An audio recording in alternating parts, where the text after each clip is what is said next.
मेरे प्यारे देशवासियों, नमस्कार। आप सब लॉकडाउन में इस मन की बात को सुन रहे हैं। इस मन की बात के लिए आने वाले सुझाव, फोन कॉल की संख्या सामान्य रूप से कई गुना ज्यादा है। कई सारे विषयों को अपने अंदर समेट आपकी यह मन की बातें मेरे तक पहुंची हैं। मैंने कोशिश की है कि इनको ज्यादा से ज्यादा पढ़ पाऊं, सुन पाऊं। आपकी बातों से कई ऐसे पहलू जानने को मिले हैं जिन पर इस आपाधापी में ध्यान ही नहीं जाता है। मेरा मन करता है कि युद्ध के बीच हो रही इस मन की बात में उन्हीं कुछ पहलुओं को आप सभी देशवासियों के साथ बांटूं।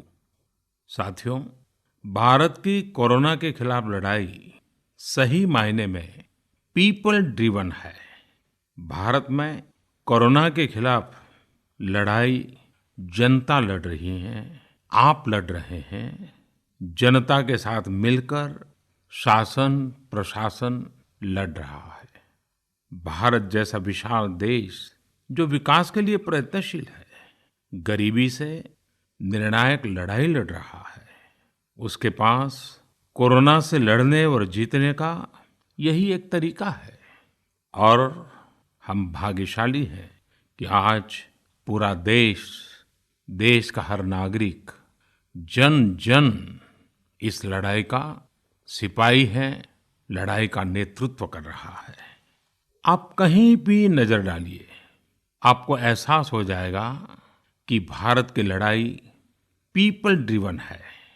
जब पूरा विश्व इस महामारी के संकट से जूझ रहा है, भविष्य में जब इसकी चर्चा होगी, उसकी तौर तरीकों की चर्चा होगी, मुझे विश्वास है कि भारत की ये पीपल ड्रिवन लड़ाई, इसकी जरूर चर्चा होगी। पूरे देश में, गली मोहल्लों में, जगह जगह पर आज लोग एक दूसरे की सहायता के लिए आगे आए हैं। गरीबों के लिए खाने से लेकर राशन की व्यवस्था हो, लॉकडाउन का पालन हो, अस्पतालों की व्यवस्था हो, मेडिकल इक्विपमेंट का देश में ही निर्माण हो, आज पूरा देश एक लक्ष्य, एक दिशा, साथ साथ चल रहा है। ताली, थाली, दिया, मोमबत्ती, इन सारी चीजों ने जो भावनाओं को जन्म दिया, जिस जज्बे से देशवासियों ने कुछ न कुछ करने की ठान ली, हर किसी को इन बातों ने प्रेरित किया है। शहर हो या गांव, ऐसा लग रहा है जैसे देश में एक बहुत बड़ा महायज्ञ चल रहा है, जिसमें हर कोई अपना योगदान देने के लिए आतुर है। हमारे किसान भाई बहनों को ही देखिए, एक तरफ वो इस महामारी के बीच अपने खेतों में दिन रात मेहनत कर रहे हैं और इस बात की भी चिंता कर रहे हैं कि देश में कोई भी भूखा न सोए। हर कोई अपने सामर्थ्य के हिसाब से इस लड़ाई को लड़ रहा है। कोई किराया माफ कर रहा है, तो कोई अपनी पूरी पेंशन या पुरस्कार में मिली राशि को पीएम केयर्स में जमा करा रहा है। कोई खेत की सारी सब्जियां दान दे रहा है, तो कोई हर रोज सैकड़ों गरीबों को मुफ्त भोजन करा रहा है। कोई मास्क बना रहा है।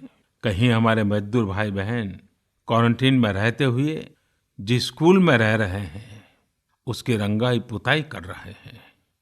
साथियों, दूसरों की मदद के लिए आपके भीतर हृदय के किसी कोने में जो ये उमड़ता घुमड़ता भाव है ना, वही कोरोना के खिलाफ भारत की इस लड़ाई को ताकत दे रहा है। वही इस लड़ाई को सच्चे मायने में पीपल ड्रिवन बना रहा है।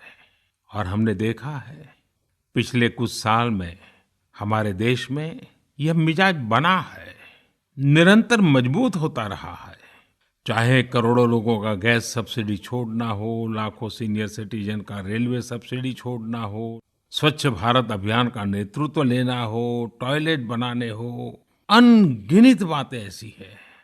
इन सारी बातों से पता चलता है हम सबको एक मन, एक मजबूत धागे से पिरो दिया है। एक होकर देश के लिए कुछ करने की प्रेरणा दी है।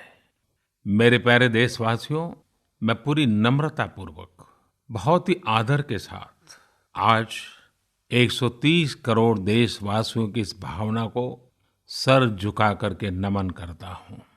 आप अपनी भावना के अनुरूप देश के लिए अपनी रुचि के हिसाब से, अपने समय के अनुसार कुछ कर सके, इसके लिए सरकार ने एक डिजिटल प्लेटफॉर्म भी तैयार किया है।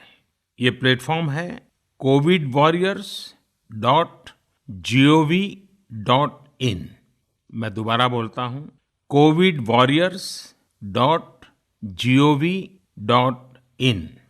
सरकार ने इस प्लेटफॉर्म के माध्यम से तमाम सामाजिक संस्थाओं के वॉलंटियर्स, सिविल सोसाइटी के प्रतिनिधि और स्थानीय प्रशासन को एक दूसरे से जोड़ दिया है। बहुत ही कम समय में इस पोर्टल से 1.25 करोड़ लोग जुड़ चुके हैं। इनमें डॉक्टर, नर्सिस से लेकर हमारी आशा, एएनएम बहनें, हमारे एनसीसी, एनएसएस के साथी, अलग अलग फील्ड के तमाम प्रोफेशनल्स, उन्होंने इस प्लेटफॉर्म को अपना प्लेटफॉर्म बना लिया है।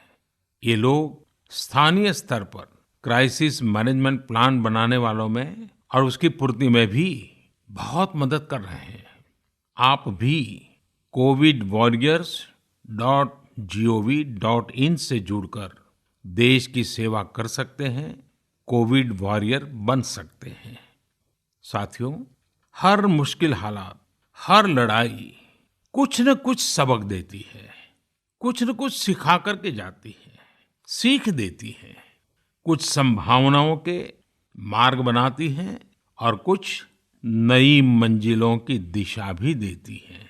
इस परिस्थिति में आप सब देशवासियों ने जो संकल्प शक्ति दिखाई है, उससे भारत में एक नए बदलाव की शुरुआत भी हुई है। हमारे बिजनेस, हमारे दफ्तर, हमारे शिक्षण संस्थान, हमारा मेडिकल सेक्टर, हर कोई तेजी से नए तकनीकी बदलावों की तरफ भी बढ़ रहे हैं। टेक्नोलॉजी के फ्रंट पर तो वाकई ऐसा लग रहा है कि देश का हर इनोवेटर नई परिस्थितियों के मुताबिक कुछ न कुछ नया निर्माण कर रहा है। साथियों, देश जब एक टीम बनकर के काम करता है, तब क्या कुछ होता है, ये हम अनुभव कर रहे हैं। आज केंद्र सरकार हो, राज्य सरकार हो, इनका हर एक विभाग और संस्थान राहत के लिए मिलजुल करके पूरी स्पीड से काम कर रहे हैं। हमारे एविएशन सेक्टर में काम कर रहे लोग हों, रेलवे कर्मचारी हो, ये दिन रात मेहनत कर रहे हैं ताकि देशवासियों को कम से कम समस्या हो। आप में से शायद बहुत लोगों को मालूम होगा कि देश के हर हिस्से में दवाइयों को पहुंचाने के लिए लाइफलाइन उड़ान नाम से एक विशेष अभियान चल रहा है। हमारे इन साथियों ने इतने कम समय में देश के भीतर ही 3 लाख किलोमीटर की हवाई उड़ान भरी है और 500 टन से अधिक मेडिकल सामग्री देश के कोने-कोने में आप तक पहुंचाया है। इसी तरह रेलवे के साथी लॉकडाउन में भी लगातार मेहनत कर रहे हैं ताकि देश के आम लोगों को जरूरी वस्तुओं की कमी ना हो। इस काम के लिए भारतीय रेलवे करीब-करीब 60 से अधिक रेल मार्ग पर 100 से भी ज्यादा पार्सल ट्रेन चला रही है। इसी तरह दवाओं की आपूर्ति में हमारे डाक विभाग के लोग बहुत अहम भूमिका निभा रहे हैं। हमारे ये सभी साथी सच्चे अर्थ में कोरोना के वॉरियर ही हैं। साथियों, प्रधानमंत्री गरीब कल्याण पैकेज के तहत गरीबों के अकाउंट में पैसे सीधे ट्रांसफर किए जा रहे हैं। वृद्धावस्था पेंशन जारी की गई है। गरीबों को 3 महीने के मुफ्त गैस सिलेंडर, राशन जैसी सुविधाएं भी दी जा रही हैं। इन सब कामों में सरकार के अलग-अलग विभागों के लोग, बैंकिंग सेक्टर के लोग एक टीम की तरह दिन रात काम कर रहे हैं और मैं हमारे देश की राज्य सरकारों की भी इस बात के लिए प्रशंसा करूंगा कि वो इस महामारी से निपटने में बहुत सक्रिय भूमिका निभा रही हैं। स्थानीय प्रशासन, राज्य सरकारें जो जिम्मेदारी निभा रही हैं, उसकी कोरोना के खिलाफ लड़ाई में बहुत बड़ी भूमिका है। उनका ये परिश्रम बहुत प्रशंसनीय है। मेरे प्यारे देशवासियों, देश भर से स्वास्थ्य सेवाओं से जुड़े लोगों ने अभी हाल ही में जो अध्यादेश लाया गया है, उस पर अपना संतोष व्यक्त किया है। इस अध्यादेश में कोरोना वॉरियर्स के साथ हिंसा, उत्पीड़न और उन्हें किसी रूप में चोट पहुंचाने वालों के खिलाफ बेहद सख्त सजा का प्रावधान किया गया है। हमारे doctor, nurses, paramedical staff, community health workers और ऐसे सभी लोग जो देश को कोरोना मुक्त बनाने में दिन रात जुटे हुए हैं, उनकी रक्षा करने के लिए ये कदम बहुत जरूरी था। मेरे प्यारे देशवासियों, हम सब अनुभव कर रहे हैं कि महामारी के खिलाफ इस लड़ाई के दौरान हमें अपने जीवन को, समाज को, हमारे आसपास हो रही घटनाओं को एक फ्रेश नजरिए से देखने का अवसर भी मिला है। समाज के नजरिए में भी व्यापक बदलाव आया है। आज अपने जीवन से जुड़े हर व्यक्ति की अहमियत का हमें आभास हो रहा है। हमारे घर में काम करने वाले लोग हों, हमारी जरूरतों को पूरा करने के लिए काम करने वाले हमारे सामान्य कामगार हों, पड़ोस की दुकानों में काम करने वाले लोग हों, इन सब की कितनी बड़ी भूमिका है, हमें ये अनुभव हो रहा है।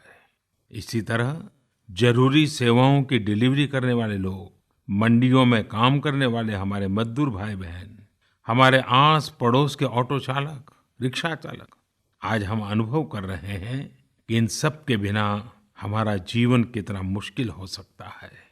आजकल सोशल मीडिया में हम सब लोग लगातार देख रहे हैं कि लॉकडाउन के दौरान लोग अपने इन साथियों को न सिर्फ याद कर रहे हैं, उनकी जरूरतों का ध्यान रख रहे हैं, बल्कि उनके बारे में बहुत सम्मान से लिख भी रहे हैं। आज देश के हर कोने से ऐसी तस्वीरें आ रही हैं कि लोग सफाई कर्मियों पर पुष्प वर्षा कर रहे हैं। पहले उनके काम को संभवतः आप भी कभी नोटिस नहीं करते थे।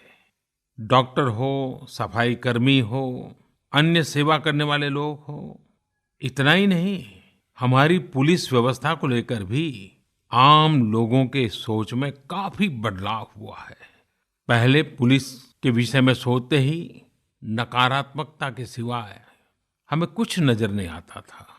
हमारे पुलिसकर्मी आज गरीबों, जरूरतमंदों को खाना पहुंचा रहे हैं, दवा पहुंचा रहे हैं। जिस तरह से हर मदद के लिए पुलिस सामने आ रही है, इससे पुलिसिंग का मानवीय और संवेदनशील पक्ष हमारे सामने उभर करके आया है, हमारे मन को झकझोर दिया है, हमारे दिल को छू लिया है। एक ऐसा अवसर है जिसमें आम लोग पुलिस से भावात्मक तरीके से जुड़ रहे हैं। हमारे पुलिस कर्मियों ने इसे जनता की सेवा के एक अवसर के रूप में लिया है और मुझे पूरा विश्वास है इन घटनाओं से आने वाले समय में सच्चे अर्थ में बहुत ही सकारात्मक बदलाव आ सकता है और हम सब ने इस सकारात्मकता को कभी भी नकारात्मकता के रंग से रंगना नहीं है। साथियों, हम अक्सर सुनते हैं प्रकृति, विकृति और संस्कृति। इन शब्दों को एक साथ देखें और इसके पीछे के भाव को देखें तो आपको जीवन को समझने का भी एक नया द्वार खुलता हुआ दिखेगा। अगर मानव प्रकृति की चर्चा करें तो ये मेरा है, मैं इसका उपयोग करता हूँ। इसको और इस भावना को बहुत स्वाभाविक माना जाता है, किसी को इसमें कोई ऐतराज नहीं होता। इसे हम प्रकृति कह सकते हैं। लेकिन जो मेरा नहीं है, जिस पर मेरा हक नहीं है, उसे मैं दूसरे से छीन लेता हूँ, उसे छीनकर उपयोग में लाता हूं तो हम इसे विकृति कह सकते हैं। इन दोनों से परे, प्रकृति और विकृति से ऊपर जब कोई संस्कारित मन सोचता है या व्यवहार करता है तो हमें संस्कृति नजर आती है। जब कोई अपने हक की चीज, अपनी मेहनत से कमाई चीज, अपने लिए जरूरी चीज, कम हो या अधिक, इसकी परवाह किए बिना किसी व्यक्ति की जरूरत को देखते हुए खुद की चिंता छोड़कर अपने हक के हिस्से को बांट करके किसी दूसरे की जरूरत पूरी करता है, वही तो संस्कृति है। साथियों, जब कसौटी का काल होता है तब इन गुणों का परीक्षण होता है। आपने पिछले दिनों देखा होगा कि भारत ने अपने संस्कारों के अनुरूप, हमारी सोच के अनुरूप, हमारी संस्कृति का निर्वहन करते हुए कुछ फैसले लिए। संकट की इस घड़ी में दुनिया के लिए भी, समृद्ध देशों के लिए भी दवाइयों का संकट बहुत ज्यादा रहा है। एक ऐसा समय है कि अगर भारत दुनिया को दवाइयां न भी दे तो कोई भारत को दोषी नहीं मानता। हर देश समझ रहा है कि भारत के लिए भी उसकी प्राथमिकता अपने नागरिकों का जीवन बचाना है। लेकिन साथियों, भारत ने प्रकृति विकृति की सोच से परे होकर फैसला लिया। भारत ने अपनी संस्कृति के अनुरूप फैसला लिया। हमने भारत की आवश्यकताओं के लिए जो करना था उसका प्रयास तो बढ़ाया ही, लेकिन दुनिया भर से आ रही मानवता की रक्षा की पुकार पर भी पूरा ध्यान दिया। हमने विश्व के हर जरूरतमंद तक दवाइयों को पहुंचाने का बीड़ा उठाया और मानवता के इस काम को करके दिखाया। आज जब मेरी अनेक देशों के राष्ट्राध्यक्षों से फोन पर बात होती है तो भारत की जनता का आभार जरूर व्यक्त करते हैं। जब वो लोग कहते हैं thank you India, thank you people of India, तो देश के लिए गर्व और बढ़ जाता है। इसी तरह इस समय दुनिया भर में भारत के आयुर्वेद और योग के महत्व को भी लोग बड़े विशिष्ट भाव से देख रहे हैं। सोशल मीडिया पर देखिए, हर तरफ इम्यूनिटी बढ़ाने के लिए किस तरह से भारत के आयुर्वेद और योग की चर्चा हो रही है। कोरोना की दृष्टि से आयुष मंत्रालय ने इम्यूनिटी बढ़ाने के लिए जो प्रोटोकॉल दिया था, मुझे विश्वास है कि आप लोग इसका प्रयोग जरूर कर रहे होंगे। गर्म पानी, काढ़ा और जो अन्य दिशा निर्देश आयुष मंत्रालय ने जारी किए हैं वो आप अपनी दिनचर्या में शामिल करेंगे तो आपको बहुत लाभ होगा।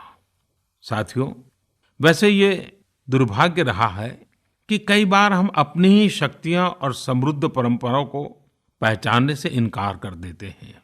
लेकिन जब विश्व का कोई दूसरा देश एविडेंस बेस्ड रिसर्च के आधार पर वही बात करता है, हमारी ही फॉर्मूला हमें सिखाता है, तो हम उसे हाथों हाथ ले लेते हैं।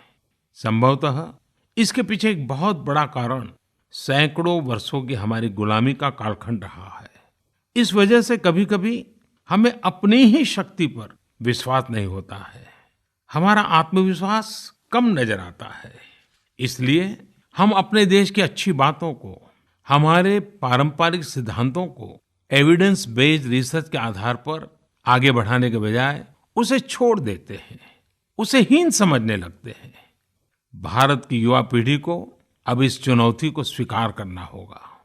जैसे विश्व ने योग को सहज स्वीकार किया है, वैसे ही हजारों वर्षों पुराने हमारे आयुर्वेद के सिद्धांतों को भी विश्व अवश्य स्वीकार करेगा। हाँ, इसके लिए युवा पीढ़ी को संकल्प लेना होगा और दुनिया जिस भाषा में समझती है उस वैज्ञानिक भाषा में हमें समझाना होगा, कुछ करके दिखाना होगा। साथियों, वैसे कोविड-19 के कारण कई सकारात्मक बदलाव हमारे काम करने के तरीके, हमारी जीवन शैली और हमारी आदतों में भी स्वाभाविक रूप से अपनी जगह बना रहे हैं। आपने सबने भी महसूस किया होगा इस संकट ने कैसे अलग अलग विषयों पर हमारी समझ और हमारी चेतना को जागरूक किया है। जो असर हमें अपने आसपास देखने को मिल रहे हैं, इनमें सबसे पहला है मास्क पहनना और अपने चेहरे को ढककर रखना। कोरोना की वजह से बदलते हुए हालात में मास्क भी हमारे जीवन का हिस्सा बन रहा है। वैसे हमें इसकी भी आदत कभी नहीं रही कि हमारे आसपास के बहुत सारे लोग मास्क में दिखे, लेकिन अब हो यही रहा है। हाँ, इसका ये मतलब नहीं है कि जो मास्क लगाते हैं वे सभी बीमार हैं। और जब मैं मास्क की बात करता हूं तो मुझे एक पुरानी बात याद आती है। आप सबको भी याद होगा, एक जमाना था कि हमारे देश के कई ऐसे इलाके ऐसे होते थे कि वहां अगर कोई नागरिक फल खरीदता हुआ दिखता था तो आस पड़ोस के लोग उसको जरूर पूछते थे, क्या घर में कोई बीमार है? यानी फल मतलब बीमारी में ही खाया जाता है, ऐसी एक धारणा बनी हुई थी। हालांकि समय बदला और ये धारणा भी बदली।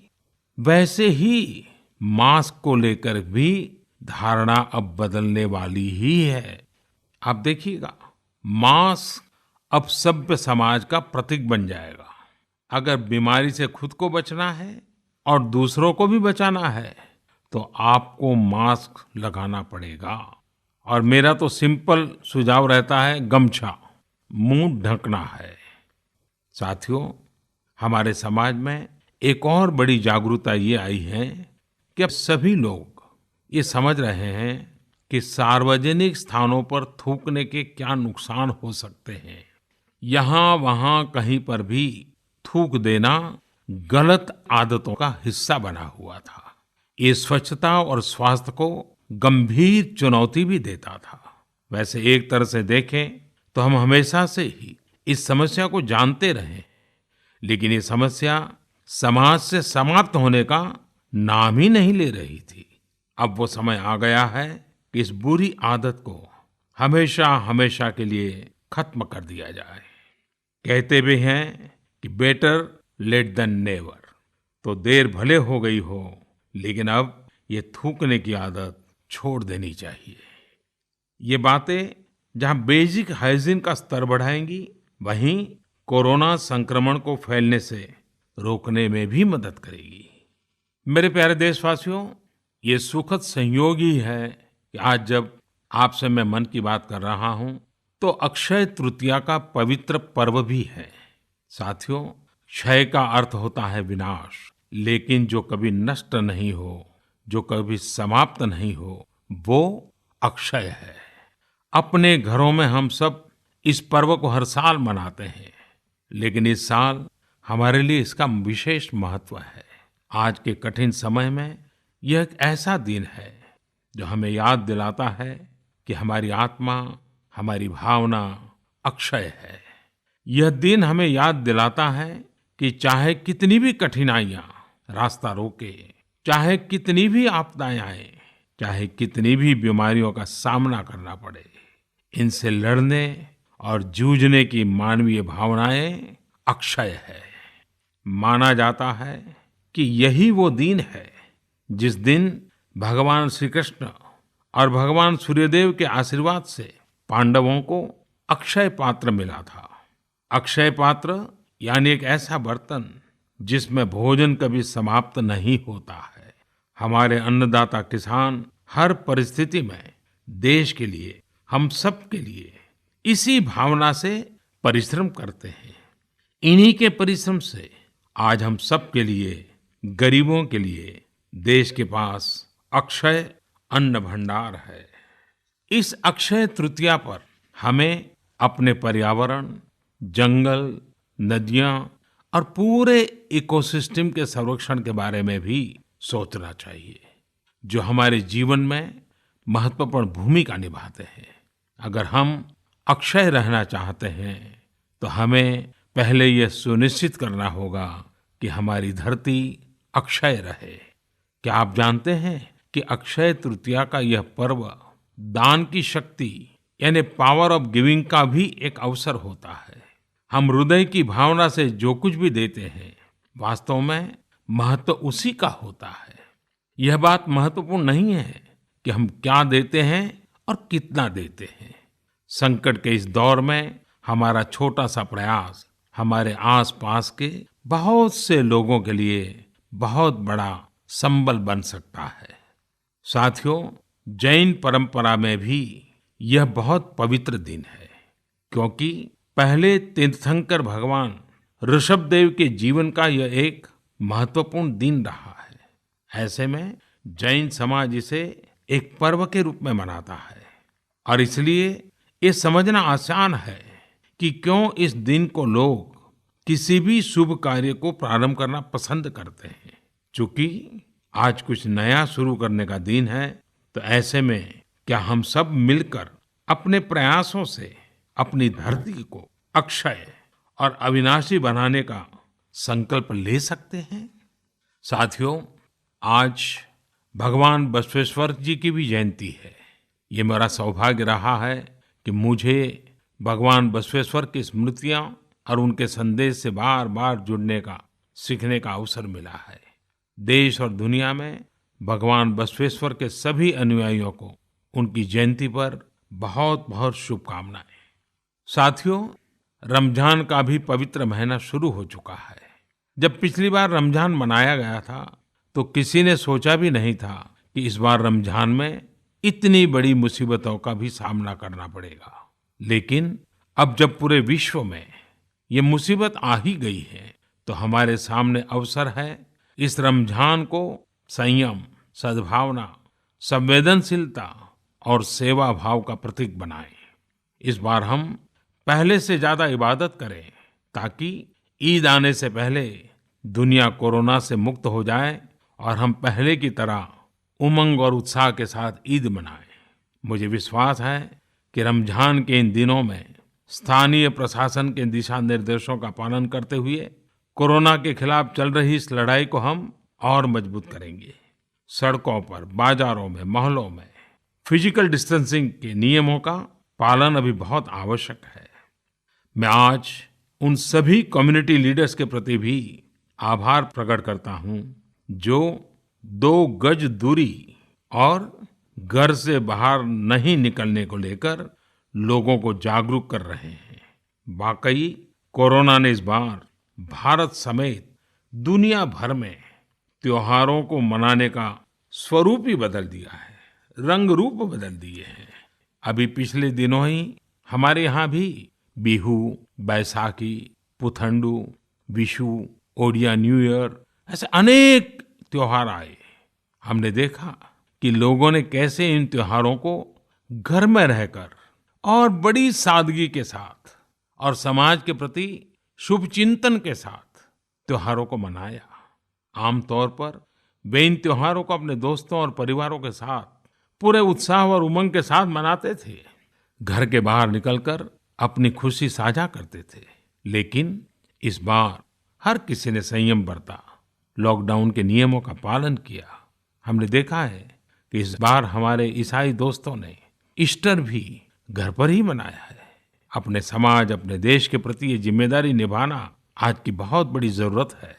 तभी हम कोरोना के फैलाव को रोक पाने में सफल होंगे, कोरोना जैसी वैश्विक महामारी को परास्त कर पाएंगे।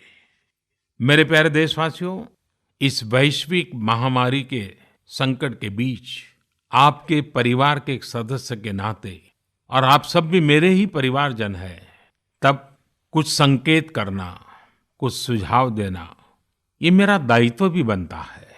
मेरे देशवासियों से मैं आपसे आग्रह करूंगा, हम कतई अति आत्मविश्वास में न फंस जाएं। हम ऐसा विचार न पाल लें कि हमारे शहर में, हमारे गांव में, हमारी गली में, हमारे दफ्तर में अभी तक कोरोना पहुंचा नहीं है, इसलिए अब पहुंचने वाला नहीं है। देखिए, ऐसी गलती कभी मत पालना। दुनिया का अनुभव हमें बहुत कुछ कह रहा है और हमारे यहाँ तो बार बार कहा जाता है, सावधानी हटी तो दुर्घटना घटी। याद रखिए, हमारे पूर्वजों ने हमें इन सारे विषयों में बहुत अच्छा मार्गदर्शन किया है। हमारे पूर्वजों ने कहा है, अग्नि ही शेषम ऋण शेषम व्याधि शेषम तथैव च पुनः पुनः प्रवर्धेत तस्मात् शेषम न कारयेत। अर्थात हल्के में लेकर छोड़ दी गई आग, कर्ज और बीमारी मौका पाते ही दोबारा बढ़कर खतरनाक हो जाती है। इसलिए इनका पूरी तरह उपचार बहुत आवश्यक होता है। इसलिए अति उत्साह में स्थानीय स्तर पर कहीं पर भी कोई लापरवाही नहीं होनी चाहिए। इसका हमेशा हमेशा हमने ध्यान रखना ही होगा। और मैं फिर एक बार कहूंगा, 2 गज दूरी बनाए रखिए, खुद को स्वस्थ रखिए। 2 गज दूरी बहुत है जरूरी। आप सबके उत्तम स्वास्थ्य की कामना करते हुए मैं मेरी बात को समाप्त करता हूं। अगली मन की बात के समय जब मिले, तब इस वैश्विक महामारी से कुछ मुक्ति की खबरें दुनिया भर से आए, मानवजात इन मुसीबतों से बाहर आए, इसी प्रार्थना के साथ आप सबका बहुत बहुत धन्यवाद।